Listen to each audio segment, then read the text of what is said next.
Je vais choisir simplement quelques aspects et quelques moments. D'abord, pour commencer, le 4 novembre 1917, devant le comité exécutif des soviets, donc une semaine après la prise du pouvoir, Lénine déclare « Il n'y aura pas de guerre civile, nous ne voulons pas de guerre civile ». Comme vous le savez, la guerre civile ne tardera pas à éclater. Or, l'une des questions qui était posée par la révolution d'octobre, c'est qu'un certain nombre de bolcheviks étaient profondément réticents devant la perspective de la prise du pouvoir, parce qu'ils craignaient que cette prise du pouvoir ne débouche sur une guerre civile et sur leur incapacité à la gagner. Dans le comité de Petrograd du 5 octobre 1917, comité au cours duquel on lit au présent le texte de Lénine sur les bolcheviks doivent prendre le pouvoir. Les réactions des présents, alors que le comité de Petrograd est certainement ce qu'il y a de plus à gauche dans le parti bolchevique à l'époque. Les réactions sont très caractéristiques.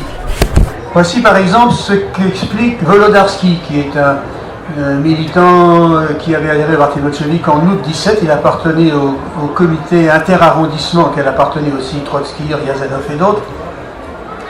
Et il dit que la situation est impossible à gérer. Il dit l'armée perçoit aujourd'hui 80% du pain et les 9/10 de la viande du pays. Donc comment pouvons-nous faire face à ce problème si nous sommes au pouvoir demain? Il ajoute, je pense que nous qui sommes un parti de véritables révolutionnaires, nous ne pouvons pas prendre le pouvoir pour tenir 1 ou 2 mois. Et il dit, si nous pouvions avoir du pain pour 10-15 jours, si nous pouvions accroître la ration de pain de guerre, cela renforcerait notre influence. Et puis il s'interroge, devons-nous forcer le moment? En habituant les masses à la pensée que nous allons vers la guerre civile, il faut les amener au point où il soit impossible d'attendre plus longtemps. Et il conclut, comme Vladimir Ilitch insiste lui pour se préparer à la prise du pouvoir, il conclut, la démarche d'Ilitch me paraît extraordinairement faible. Un autre, qui est membre de l'organisation militaire bolchevique, donc l'organisation qui doit être chargée, au moins au long du parti bolchevique, de préparer la prise du pouvoir, Lachevitch explique, le pouvoir vient à nous, c'est un fait, il faut le prendre, quoi qu'il y ait 98 chances sur 100 que nous soyons vaincus dans cette lutte inégale. Prendre le pouvoir avec une telle perspective, évidemment, c'est pas très encourageant. Et il dit, mais nous devons y aller quand même. Si nous devons périr, notre perte servira à la cause de l'international. Après tout, nous sommes un parti d'internationalistes révolutionnaires. Donc, il faut prendre le pouvoir, nous serons écrasés. Voilà ce qu'il explique. Et il conclut, le plan stratégique proposé par Lénine boite des 4 jambes. Difficile de faire mieux. Et au lendemain de la prise du pouvoir, d'ailleurs, une partie de la direction bolchevique, une partie du comité central, manifeste en fait son refus de s'engager dans cette voie et propose un gouvernement socialiste homogène dans lequel ne serait ni Lénine ni Trotsky. C'est l'un des éléments de la discussion qui se met. Bien, et puis, dans les semaines qui suivent, la bourgeoisie russe est tellement démoralisée qu'a priori, à part une petite insurrection des élèves officiers à Petrograd qui est rapidement écrasée, et puis une tentative de Kerensky de reprendre le pouvoir avec à la tête les troupes du général cosaque Krasnov, qui est aussi très rapidement écrasé. Rien ne semble se passer. Une première armée blanche se constitue dans le sud de la Russie, à la frontière du Don, vers Novotcherkassk. Mais la bourgeoisie russe est si hésitante et si sceptique sur ses chances de gagner que les fonds arrivent extrêmement lentement et puis il y a très peu d'engagés volontaires. Le point tournant, sur lequel je vais rester un certain temps, le premier point tournant, c'est la question de la constituante, qui est une question qui traîne beaucoup dans tous les livres consacrés à démontrer que la révolution russe était un coup d'État, un coup de force, et que le premier souci des bolcheviks a été d'écraser la démocratie. Cette assemblée constituante, elle est élue en novembre 1917, donc au lendemain de la prise du pouvoir. Elle aboutit à une situation dans laquelle les socialistes révolutionnaires de droite, c'est-à-dire qui étaient l'un des éléments essentiels du gouvernement provisoire, qui ont poursuivi la guerre, qui envoyaient des détachements punitifs contre les paysans qui saisissaient les terres, ont la majorité absolue avec leurs alliés dans cette assemblée constituante. Les bolcheviks et les SR de gauche, les bolcheviks ont 24% et demi des voix, des députés, des voix et des députés, et les SR de gauche qui étaient, ceux-ci sont les SR de gauche qui étaient placés en général en queue de liste sur les SR, ont un petit groupe de députés, une trentaine. Cette constituante se réunit une semaine. Or, cette assemblée constituante était l'un des éléments sur lesquels comptaient les puissances alliées, c'est-à-dire la France et l'Angleterre essentiellement, pour renverser les bolcheviks.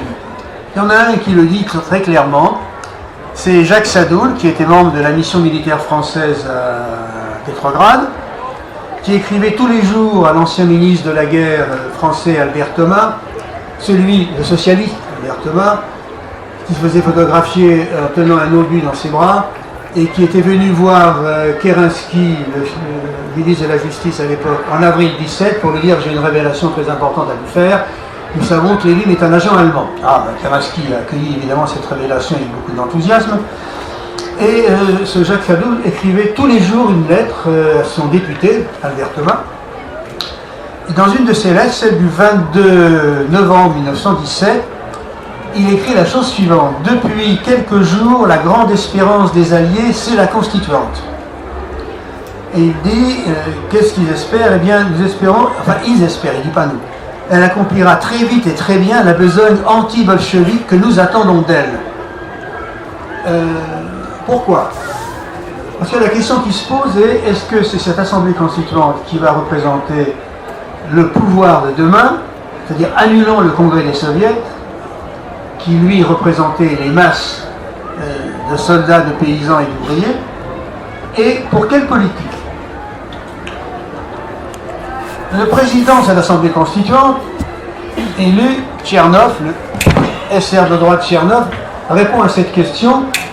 Il fait un très long discours à l'Assemblée constituante, et sur la question de la guerre, voilà la proposition géniale qu'il avance, qui montre très clairement que sa seule perspective, c'est d'obéir aux puissances alliées, à la France et à l'Angleterre, et de continuer la guerre qui a déjà réduit la Russie et son armée dans un état lamentable, au bord de la famine.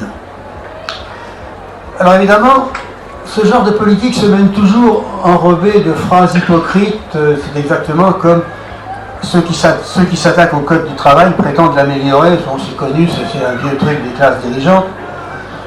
Il dit l'idée même des frontières tracées dans le sang par la main meurtrière de la guerre n'existe pas pour nous. Quel humaniste, comme dirait Mélenchon. Nous serions disposés à inviter les socialistes de tous les pays, quelles que soient nos relations actuelles avec eux, à venir ici, chez nous, dans la capitale de la Russie. Mais si nous étions obligés de choisir un territoire neutre, cela ne serait pas de notre faute, ni par suite d'obstacles. Cela ne pourrait se produire que dans le cas où les socialistes de certains pays se trouvant placés devant la nécessité douloureuse de considérer leur patrie comme un pays en guerre contre nous, estimeraient plus opportun et plus acceptable pour eux, compte tenu de la lutte pour la paix qu'ils devront mener ultérieurement, de choisir le territoire d'un État neutre. Que veut dire ce discours creux et prétentieux? Ça veut dire la chose suivante. Pour répondre à la situation de guerre, nous allons inviter les socialistes de tous les pays en guerre, ceux qui sont membres des gouvernements qui dirigent la guerre, les démocrates allemands qui sont membres du gouvernement qui fait la guerre, les socialistes français qui sont membres du gouvernement qui fait la guerre, donc qui sont au service de leur bourgeoisie, et les inviter à venir discuter à Moscou, et pendant ce temps-là, la guerre continuera, la Russie continuera à être ruinée, les soldats à se faire tuer, enfin dans la mesure où il en restera, parce qu'ils désertent plus en masse. En conséquence de quoi, les bolcheviks et les SR de gauche dissolvent cette assemblée constituante qui se réunira un jour, puisque cette assemblée constituante avait comme fonction, et comme le dit lui-même le président, d'annuler le congrès des soviets et de continuer à plonger le pays dans la guerre qui l'a mené au bord de la destruction. Et à partir de ce moment-là, se constituent disons des forces qui vont se battre contre le pouvoir soviétique au nom de la lutte pour la constituante.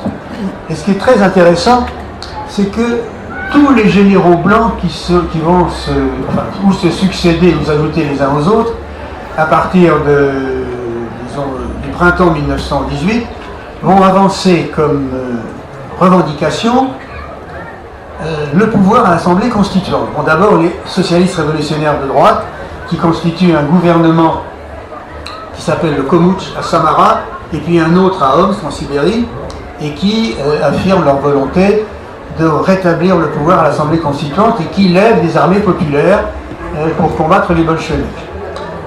Ils reçoivent l'aide des légionnaires tchécoslovaques, c'est-à-dire des soldats tchécoslovaques de l'armée austro-hongroise qui ont été faits prisonniers par l'armée russe, qui sont évidemment restés en Russie.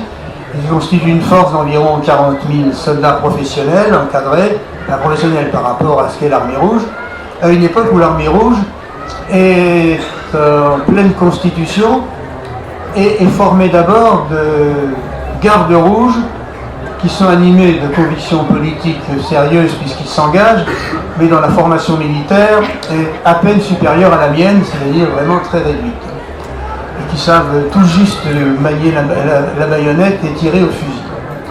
Donc cette guerre civile commence avec une série de pôles de fixation où les forces anti-bolcheviques d'orientation différente se constituent des groupes armés. Alors vous avez d'abord les troupes des SR de droite à Samara, vous avez dans le sud de la Russie les troupes de l'ataman cosaque du Don Krasnov qui est lui armé et financé par les Allemands.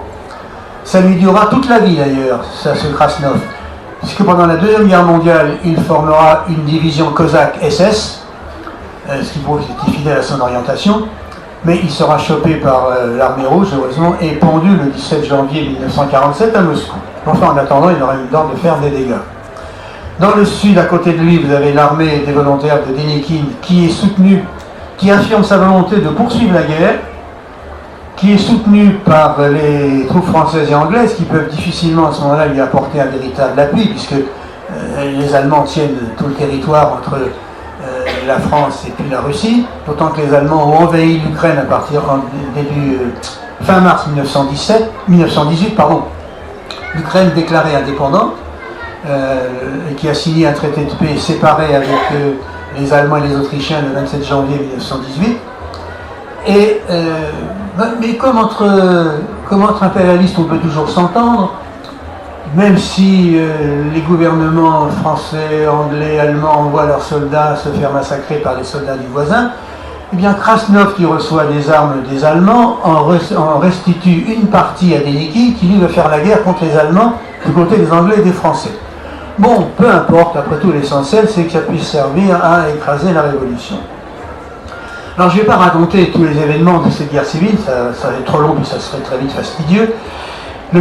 Deuxième moment tournant de cette guerre civile, c'est la révolution allemande qui renverse la monarchie, et puis autrichienne, puisqu'elles se suivent à une semaine de différence, en novembre 1918, qui là renverse donc la monarchie allemande, qui met fin à la guerre, et qui place devant les Anglais et les Français la possibilité de tenter d'intervenir directement pour armer les armées blanches, sérieusement, partout, et pouvoir écraser ainsi la révolution russe confrontée à d'effroyables difficultés sur le plan simplement alimentaire. C'est-à-dire que la famine règne depuis janvier 1918, elle a même commencé à régner avant, à tel point par exemple qu'on a retrouvé un document d'un responsable de la Tchéka en janvier 18 qui explique que les agents de la Tchéka qui viennent juste d'être créés le 7 décembre 1917 n'ont pas de quoi manger.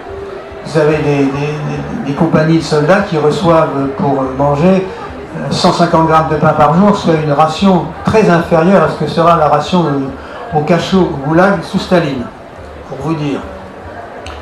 Et ce qui amène d'ailleurs l'une des premières conséquences politiques intérieures de la guerre civile, c'est que pour faire face à cette famine, Lénine crée ce qu'on appelle les comités de paysans pauvres et organise des détachements de réquisition qui s'en vont dans les campagnes pour réquisitionner les excédents de blé des paysans pour pouvoir nourrir les villes et l'armée. Alors comme dit Lénine, de façon qui me paraît très juste, moi, dans chaque paysan coexistent deux personnages. Le travailleur qui travaille pour semer, moissonner, etc. Et puis l'homme lié à l'économie marchande qui veut vendre son blé le plus cher possible et qui pour cela peut le bloquer pour faire monter les prix ou bien le vendre pour faire de la vodka, et donc nécessiter de soumettre cette paysannerie aisée et riche, et même pas très aisée forcément, aux besoins de la nourriture de la ville et de l'armée rouge, reconstitution. À partir de novembre 1918, on assiste à une multiplication d'armées blanches dans tout le pays. En Sibérie, l'amiral Kolchak, qui était le chéri des Britanniques, prend le pouvoir à Omsk le 18 novembre 1918. En Sibérie, les Japonais ont déjà débarqué en avril. Les États-Unis ont suivi aussitôt, parce que pour défendre la démocratie, il faut toujours compter les troupes américaines, mais surtout pour veiller à ce que le Japon ne mette pas la main sur trop de territoires sibériens. Et vous avez ensuite, à partir du 1er janvier 1919, les puissances alliées décrètent le blocus de la Russie soviétique. C'est-à-dire que la Russie soviétique ne peut rien acheter nulle part, même pas de médicaments. Alors que la Russie ne fabrique pas de médicaments. Vous avez à ce moment-là, à cette période, à la fin 18, les armées de Kolchak qui occupent quasiment toute la Sibérie. Vous avez au sud les armées de Denikin et du général cosaque Krasnov. Vous avez au nord les troupes anglaises qui ont débarqué à Arkhangelsk et à Mourmansk dès avril 1918. Vous avez ensuite, au port de non loin de Petrograd, des troupes d'abord formées par les Allemands, et puis des détachements qui sont dirigés par un général qui s'appelle Yudenich, enfin peu importe son nom d'ailleurs.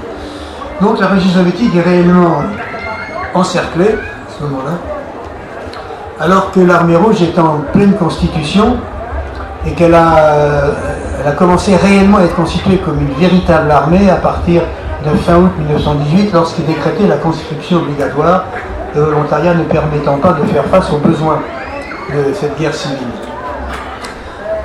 Alors, cette guerre civile, elle a deux aspects complémentaires. Et premièrement, l'une des raisons, comme disait Pierre Lafitte, pour lesquelles je me suis intéressé à cette histoire de la guerre racontée par les Blancs, c'est que les généraux blancs, ils ont presque tous survécu. Le seul qui a été fusillé, c'est Kolchak. À part ça, vous en avez 3 qui sont morts du typhus. Vous en avez un qui a été abattu par un agent blanc à l'ambassade de Russie à Constantinople, et puis un autre tué en Bulgarie par je ne sais pas qui. Donc ils ont tous écrit à tour de bras des mémoires, des souvenirs, cherchant à répondre à la question comment nous avons-nous pu être battus par une armée de gueux? Car l'armée russe, c'est une armée de gueux. Ça sera longtemps un caractère de l'armée rouge d'ailleurs. Je rappelle un dénommé Krakowski qui était un juif de Lituanie, membre d'un maquis juif lituanien en 1942, 43, 44, raconte dans ses souvenirs que lorsqu'il a vu arriver, avec beaucoup de plaisir d'ailleurs, l'armée rouge qui les a libérés, il raconte le souvenir, c'était une armée de gueux. Dans l'armée rouge, pendant la Deuxième Guerre mondiale, un soldat avait un change par mois. Vous imaginez dans quel état il pouvait se trouver. Alors la situation était encore bien pire en 1918, 19 et 20. Ce qui fait que l'un des maux de cette guerre civile, ça a été le typhus et le choléra qui ont emporté des centaines de milliers de vies. Car l'absence de moyens même, l'absence même de savon, l'absence d'hygiène entraîne le pullulement des poux. Les poux transportent le typhus et le choléra. Et vous avez par exemple une description absolument apocalyptique d'une armée de la 11e armée soviétique ravagée par une épidémie de typhus qui est racontée par le général blanc Wrangel, qui n'est pas pourtant spécialement tendre ni facile à apitoyer. D'ailleurs, il n'était pas facile à apitoyer puisque les survivants, il les a rassemblés, il a pris les 370 officiers, les a fusillés, puis il a dit aux soldats, si vous voulez racheter vos péchés, vous engagez dans notre armée et vous serez absous. Ce qu'ils ont fait, bien entendu, avant de déserter à la première occasion. L'apport, le soutien des puissances alliées aux armées blanches est dû à deux facteurs. Le premier, c'est qu'il s'agit de faire payer au pouvoir soviétique les mesures scandaleuses qu'il a prises dès son installation. La première mesure, la plus scandaleuse, ce n'est pas la première dans l'ordre du temps, la première c'est l'annulation des dettes. C'est-à-dire le régime soviétique a décidé d'annuler toutes les dettes contractées par le régime tsariste pour moderniser son armée, sa marine, acheter des canons, etc. Ça a été une annulation totale. Deuxièmement, la décision de constituer une banque centrale d'État et de nationaliser toutes les banques privées. C'est un double crime contre le capital, et le capital ne pardonne jamais aucun des crimes commis contre lui.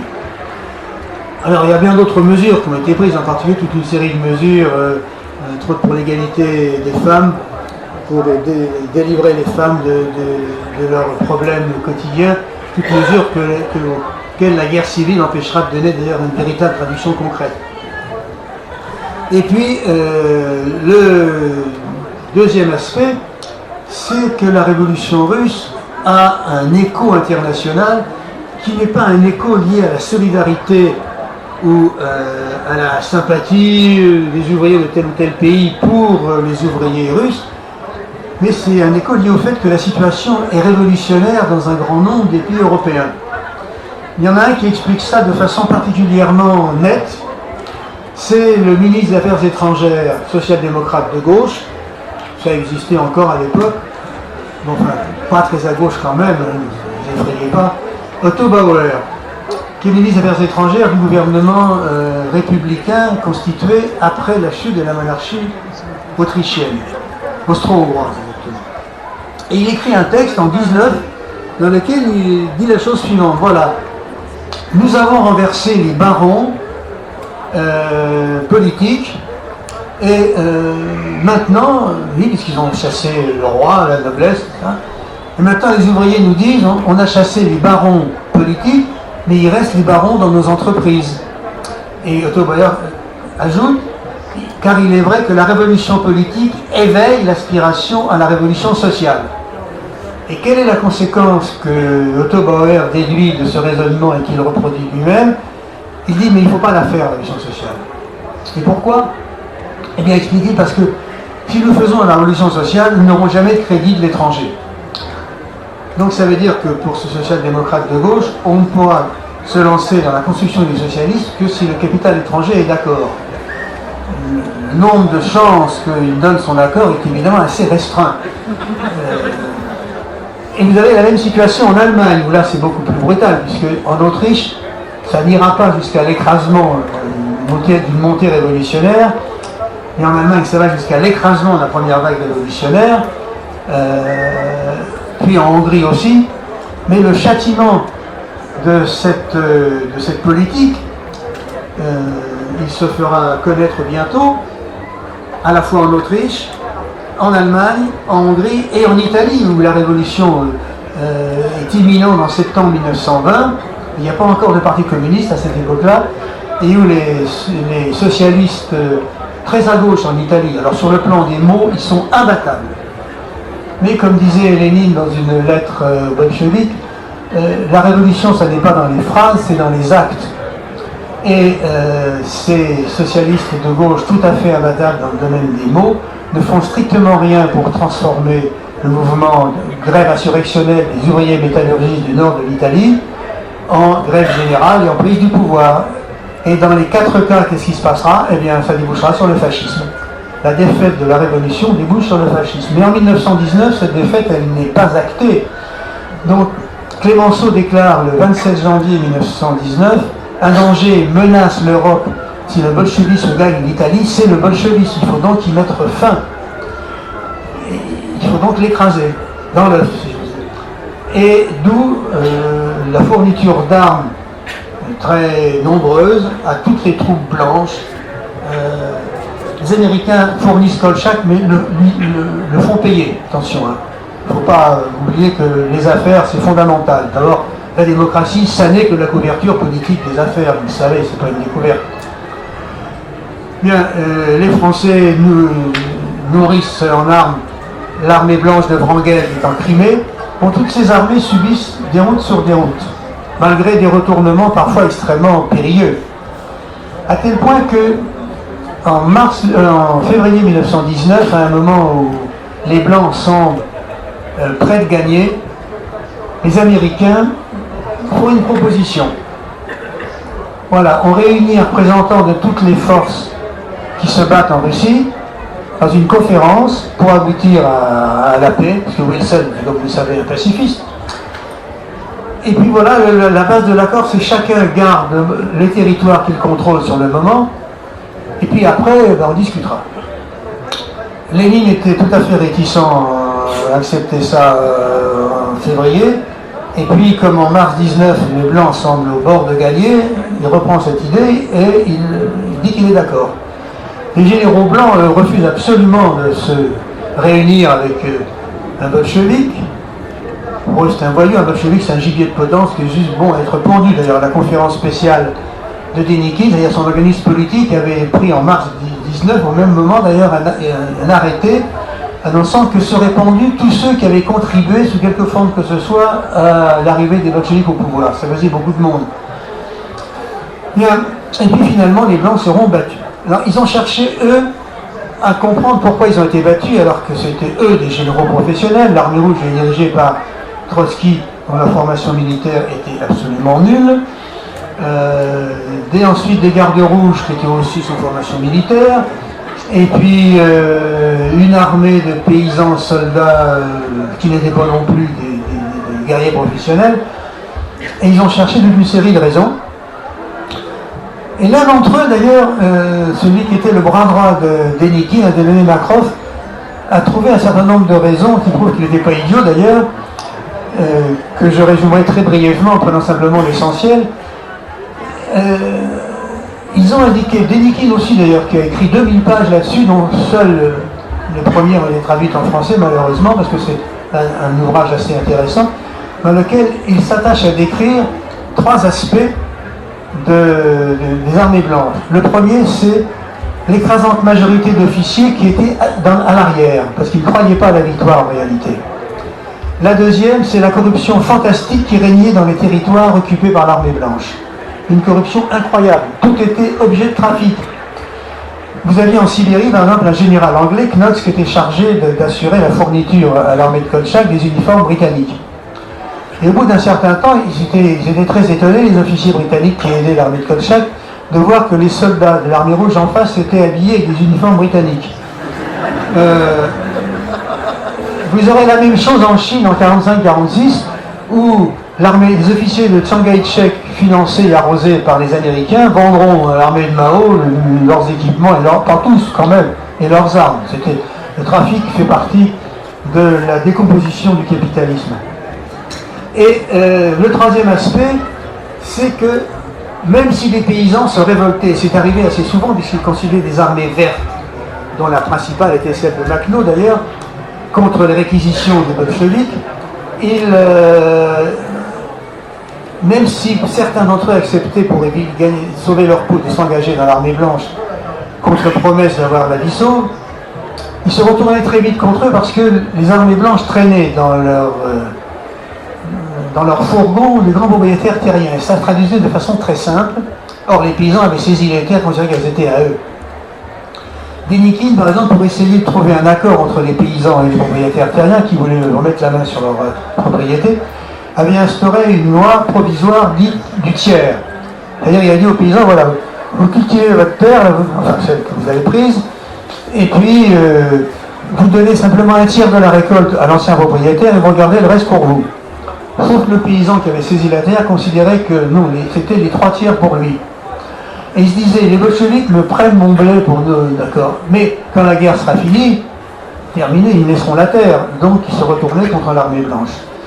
Enfin, dernière chose, dans tout combat politique, et pas seulement politique, enfin, je ne prétends pas faire une découverte quelle qu'elle soit, on ne peut vraiment se battre avec une chance de succès, ça ne veut pas dire que ça garantit le succès, que si on est vraiment convaincu de ce pourquoi on se bat.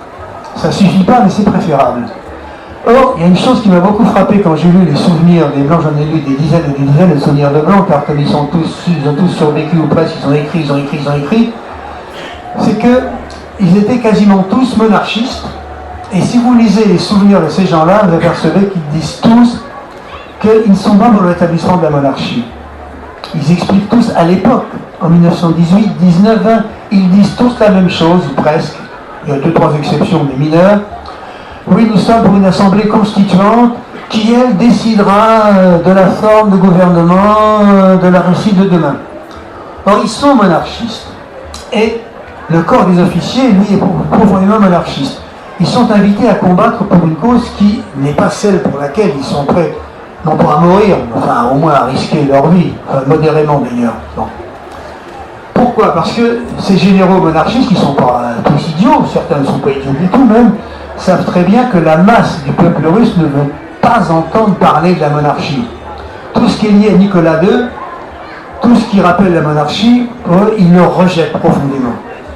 Et pas seulement les paysans, les ouvriers n'en parlons pas, même une partie de l'intelligentsia qui est du côté des Blancs. Donc ils se battent pour un drapeau qui n'est pas le leur. Ils se battent pour une assemblée constituante en disant bien sûr pas celle qui a été élue en novembre 17 car elle est truffée de bolcheviks. Or elle était truffée de SR de droite et qui contrôlait les campagnes alors que les bolcheviks étaient encore assez faibles. Et donc c'est un combat en porte-à-faux. Alors c'est pas ça l'aspect unique bien entendu. L'aspect, c'est l'un des aspects, mais qui reflète là comme pour le reste le fait que ces Blancs veulent rétablir une Russie unie et indivisible au nom du fait, tout en s'appuyant sur les armées étrangères, enfin 14 armées, bon certaines ne sont pas très nombreuses bien sûr, les Grecs ne sont que 2000, mais enfin 2000 fanatiques qui veulent tuer ceux qui se comportent si mal avec l'église orthodoxe russe. Les Anglais, eux, sont essentiellement des réservistes qui n'ont guère envie de marcher. Enfin quand même, 14 armées, même si la présence de certaines d'entre elles sont plus symboliques que réelles, faut alimenté en armes par tous les pays en guerre, enfin, sauf l'Allemagne évidemment, à partir de 18, et donc leur prétention à se présenter comme les restaurateurs d'une Russie, qui bien sûr ne serait pas bolchevique, mais apparaît comme démenti par les faits eux-mêmes. Ils apparaissent comme les agents d'une puissance étrangère, deux puissances étrangères. Et vous avez un blanc qui raconte, j'arrêterai là, dans ses souvenirs, la scène suivante. Il est dans l'armée du Nord, d'Arkhangelsk et de Mourmansk. Et il dit qu'un soir, il va s'asseoir près de détachements de soldats qui ont déserté de l'armée rouge pour entrer dans l'armée blanche, sans doute pour sauver leur peau. Et il les entend parler et il dit voilà, qu'est-ce que j'ai entendu? Eh bien, ils discutaient entre eux du moment où ils allaient repasser chez les Rouges, et pourtant ils étaient mieux nourris chez nous que chez les Rouges. Et quel était l'argument fondamental? Il dit, eh bien, ce qu'ils répétaient les uns et les autres, c'est eux, ce sont nos maîtres, ce sont les fils de nos maîtres, c'est la race des maîtres. Donc on veut être de l'autre côté contre les maîtres. Et c'est ce sentiment profond que, quels qu'aient été les aléas de la guerre civile, les Blancs n'ont pas pu vaincre. Enfin, dernière chose, qui va avoir une importance extrême pour la suite de ce qu'était la Russie soviétique, la guerre civile a représenté une destruction effroyable du potentiel économique de ce qu'était la Russie déjà très atteinte par la guerre. Vous avez un officier allemand fait prisonnier qui s'est engagé, quand il a été libéré, il s'est engagé dans l'armée de Kolchak en Sibérie, et il a participé évidemment à la retraite de cette armée. Et voilà ce qu'il raconte. Il dit voilà, notre marche n'est pas seulement celle de la mort, c'est encore celle d'une destruction aussi impitoyable que l'œuvre des Vandales. Depuis Kourgan, on a rendu inutilisables toutes les fabriques, tous les dépôts de chemin de fer, tous les ateliers de réparation. À Petropavlovsk, à Omsk, à Novo-Nikolaïevsk, rien n'est resté entier de ce qui aurait pu servir aux Rouges. Signaux, cabines d'aiguillage, postes de garde-voie, gares. De l'Ora à la Taïga, nous avons fait sauter 25 ponts qui semblaient bâtis pour l'éternité. Il qualifie ça de destruction monstrueuse, et c'est effectivement de cet héritage matériel dont ont hérité les bolcheviks au lendemain de la guerre civile, ce qui amènera Lénine à écrire dans son dernier écrit, enfin il a dicté dans son dernier écrit, mieux vaut moins mais mieux, Les puissances étrangères n'ont réussi qu'à moitié leur œuvre. Elles n'ont pas réussi à le détruire, mais elles ont réussi à nous empêcher de faire un vrai pas en avant. Et c'est la raison pour laquelle Lénine est dit dans ce texte, il faut maintenant que nous voyions comment nous pouvons subsister, résister avec notre économie paysanne à moitié ravagée. C'est effectivement la première conséquence de la guerre civile, c'est cette destruction. Et la deuxième, c'est les effets que ça a eu sur le parti bolchevique, dont des dizaines de milliers de cadres ont été d'un seul coup projetés dans la guerre. Et la guerre, ce n'est pas exactement le cadre de discussion démocratique qui favorise les échanges, la liberté des idées, etc. Ça marquera donc forcément en partie le parti bolchevique. Mais il ne faut rien exagérer. Les militants bolcheviques avaient une formation, et je vais donner un exemple de ce que ça a pu donner malgré les épreuves de la guerre civile. Prenons David Ryazanov, que les bons caractères connaissent bien, puisqu'ils ont republié ces conférences sur Marx et Engels, qui sont absolument remarquables. Et c'était à la fois un spécialiste de Marx et puis un militant syndicaliste un peu original d'ailleurs. En avril 1920, il y a une conférence des syndicats, il y a un congrès des syndicats. La fraction communiste se réunit. Lénine a fait adopter pour la fraction communiste un projet de résolution. Ryazanov est contre. La fraction communiste des syndicats se réunit et Ryazanov balaye la résolution proposée par le bureau politique. Lénine est absolument furieux. En avril 1920, la situation est délicate. Il obtient du comité central la décision d'écarter Ryazanov de toute activité dans le syndicat. Ryazanov fait appel auprès du bureau d'organisation. À l'époque, il y a 3 organismes. Secrétaire du comité central, bureau d'organisation et bureau politique. Le bureau d'organisation donne raison à Ryazanov qui reprend l'activité politique. Deuxième coup, mai 1921, donc on est après Kronstadt, début de l'année, une situation extrêmement grave. Lénine fait adopter par le bureau politique une résolution sur les syndicats, que le responsable des syndicats, membre du bureau politique, est chargé de défendre, Tomsky. Ryazanov intervient contre, il fait adopter sa résolution contre cette bureau politique à une écrasante majorité. Là, Lénine pète les plombs et il le fait écarter définitivement de toute activité syndicale, et Ryazanov devient responsable de l'Institut Marx Engels. D'ailleurs, il fera beaucoup de choses remarquables, et ça en dit long sur ce qu'était encore la liberté de discussion et dans ce parti pourtant éprouvé par 3 ans de guerre civile et par le fait d'avoir exercé des responsabilités qui étaient plus gouvernementales ou politiques que, disons, des responsabilités de parti qui a élaboré des résolutions qui seront appliquées dans un avenir plus ou moins lointain. Donc voilà brièvement et de façon très incomplète le bilan qu'à mon avis on peut tirer de cette guerre civile. Je vous remercie.